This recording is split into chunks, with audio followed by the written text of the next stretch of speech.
혼자 사는 노년. 정말 외로운 걸까요?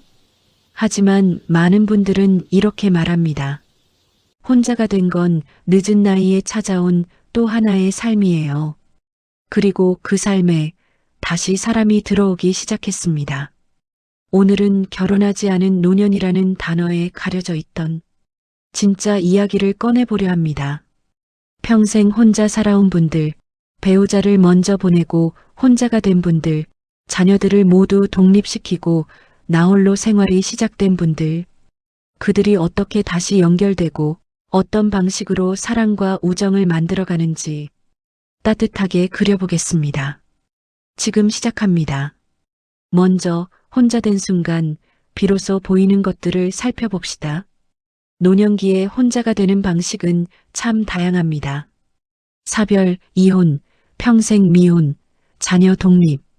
모양은 다르지만 한 가지 공통점이 있습니다. 시간이 흐르면 어느 순간 이런 생각이 찾아옵니다. 혼자라는 건 고립이 아니라 새로운 인연이 들어올 빈자리일지도 몰라. 70대 분들은 이렇게 말합니다. 젊을 때는 일이 바빠 관계를 챙길 틈이 없었어요. 근데 혼자 되고 나서야 사람이라는 존재가 얼마나 따뜻한지 다시 배우게 됐습니다. 아침에 서로 잘 잤어요? 라고 건네는 한 문장, 점심에 함께 밥을 먹을 누군가가 있다는 사실, 저녁에 전화 한 통이라도 걸어줄 친구가 있다는 것. 혼자 된다는 것은 세상과 단절되는 게 아니라 새로운 관계를 들여다보는 시간이 됩니다. 그리고 바로 이때 인생 후반부의 진짜 관계가 시작됩니다. 이번에는 선택해서 만나는 관계가 왜 더 깊을까에 대해 알아봅니다.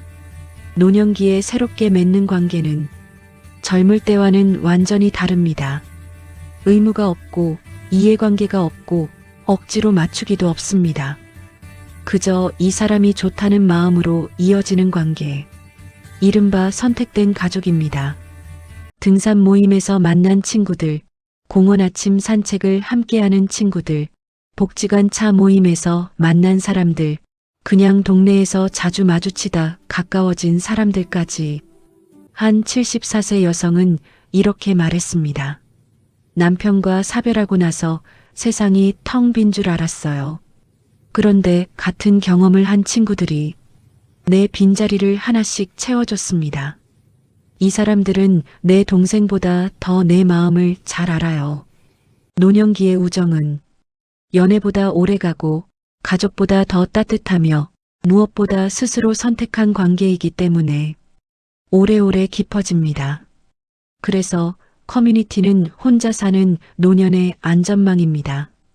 노년의 커뮤니티는 단순한 취미 모임이 아닙니다. 삶의 균형을 잡아주는 울타리, 정서적 안전을 주는 두 번째 가족입니다. 많은 노년층은 이렇게 고백합니다. 혼자 사는 건 괜찮아요. 근데 내가 오늘 하루 어떻게 지냈는지 알아주는 사람이 없다는 건 그게 외롭죠. 그래서 커뮤니티는 외로움을 없애는 공간이 아니라 안부를 나누는 공간이 됩니다. 서울 은빛나무 공동체의 하루를 살펴보죠. 아침 8시 반 카톡 단체방에는 먼저 일어난 사람들이 일어났어요. 비 오니 천천히들 오세요. 라고 올립니다. 9시가 되면 멤버들은 휴대폰 앱에 안녕 버튼을 누릅니다. 누군가 10시가 넘어도 버튼을 누르지 않으면 바로 친구에게 전화가 갑니다.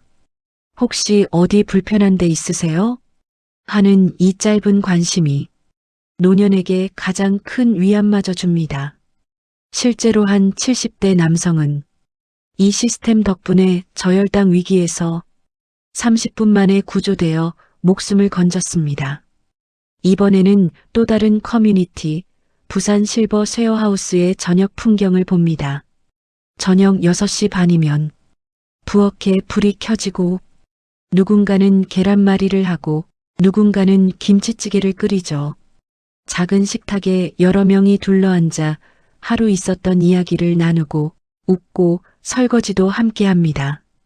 70세 여성은 말합니다.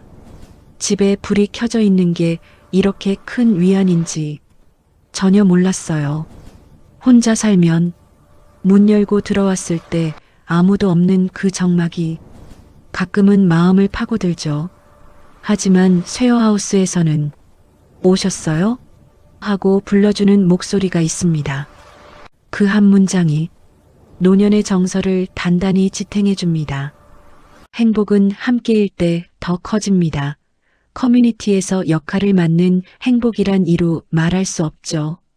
일부 모임에서는 주간 역할을 돌아가며 맡습니다. 월요일 운동 모임 진행, 수요일 차 모임 간식 담당, 금요일 독서 토론 진행자, 토요일 텃밭 관리.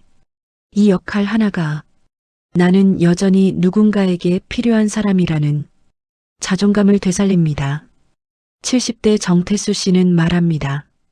젊을 때는 회사가 나를 불렀지만 지금은 사람들이 나를 불러줍니다. 그게 얼마나 고마운지 몰라요. 보셨죠? 이렇게 평범한 일상이 연결을 만듭니다.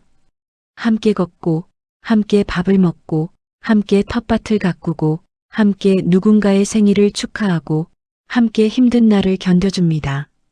이 평범한 일상 속에서 선택된 가족은 조용히 만들어집니다. 이와 같이 노년의 사랑은 연애보다 훨씬 넓습니다.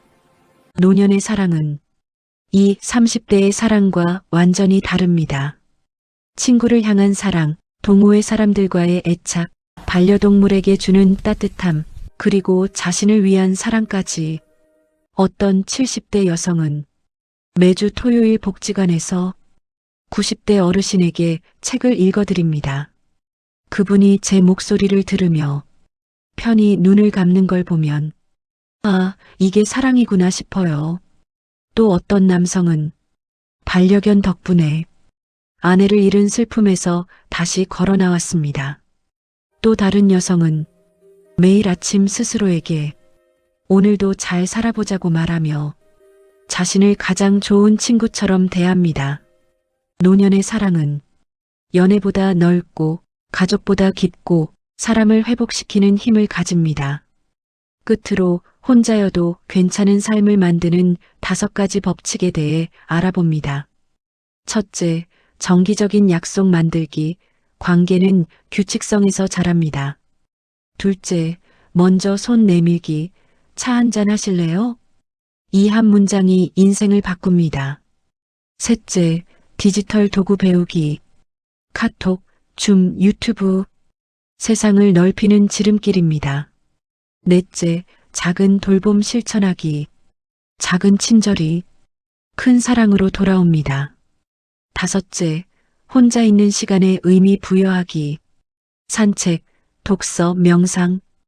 혼자 있어도 만족스러운 사람이 함께 있어도 행복합니다.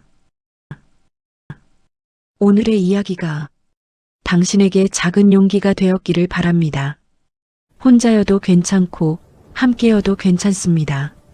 중요한 건 내가 어떤 연결을 만들고 어떤 관계를 선택하며 어떤 사랑을 나누는가입니다.